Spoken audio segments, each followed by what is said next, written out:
Howdy viewers, democratic socialism, or socialism for short. That'd be more efficient to say socialism than democratic socialism, especially since socialism might, you really need that efficiency for socialism to work. If you want some thorough information on what a democratic socialist is, there's an organization or group called the Democratic Socialists of America. They have their website's dsausa.org.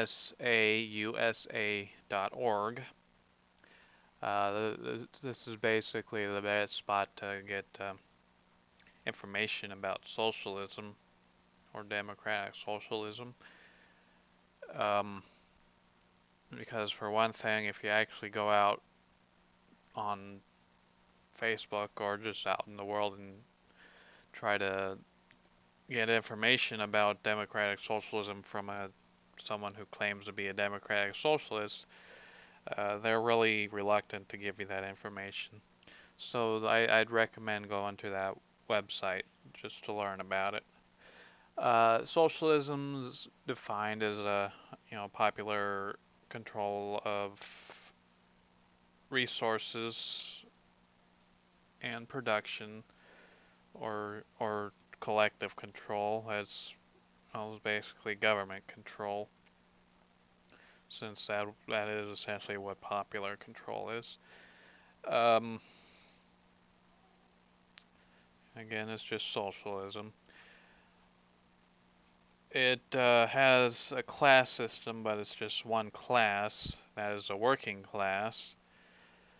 Uh, Except they're gonna have a little problem because they're gonna need people to enforce the socialist policies. So then there'd have to be an enforcer class, and then the policies would have to be, there'd have to be people who, write the policies or keep records of the policies. So that'd be a political class. So I mean, while socialism is supposed to remove, the whole idea of a class system, uh, to where everyone's essentially working class, they still have kind of a hierarchy. One of the things that socialism does is it eliminates profit. So, so if you want to, get that big TV, uh, we can just not see that happening unless people vote for everyone to have big TVs in their houses.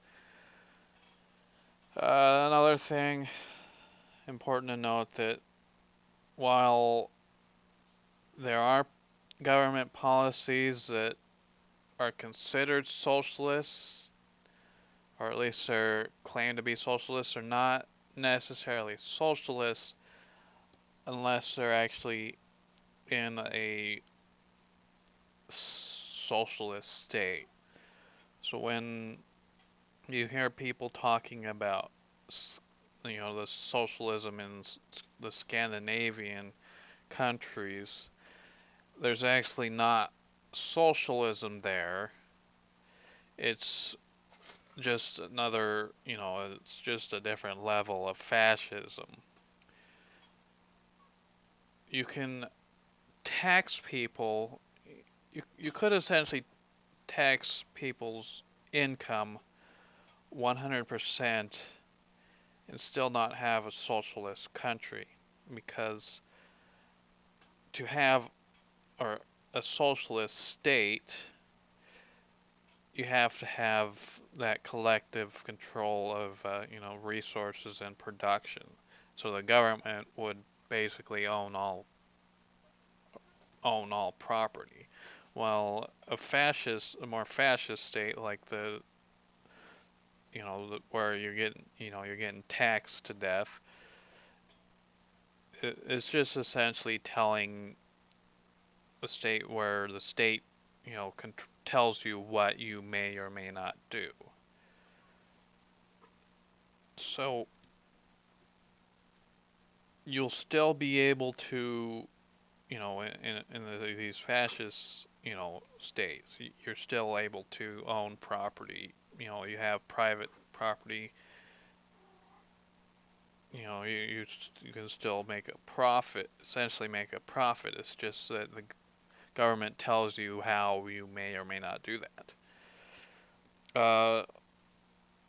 And finally, what is probably I should have said when I was talking about profit is having a socialist state completely eliminates a, a capitalist state. You no longer have any kind of system that was related to capitalism when you have socialism, because in a capitalist system you have private property, you get private profit, you have private businesses. In a socialist state, it's all public. And you no longer have a system with profit.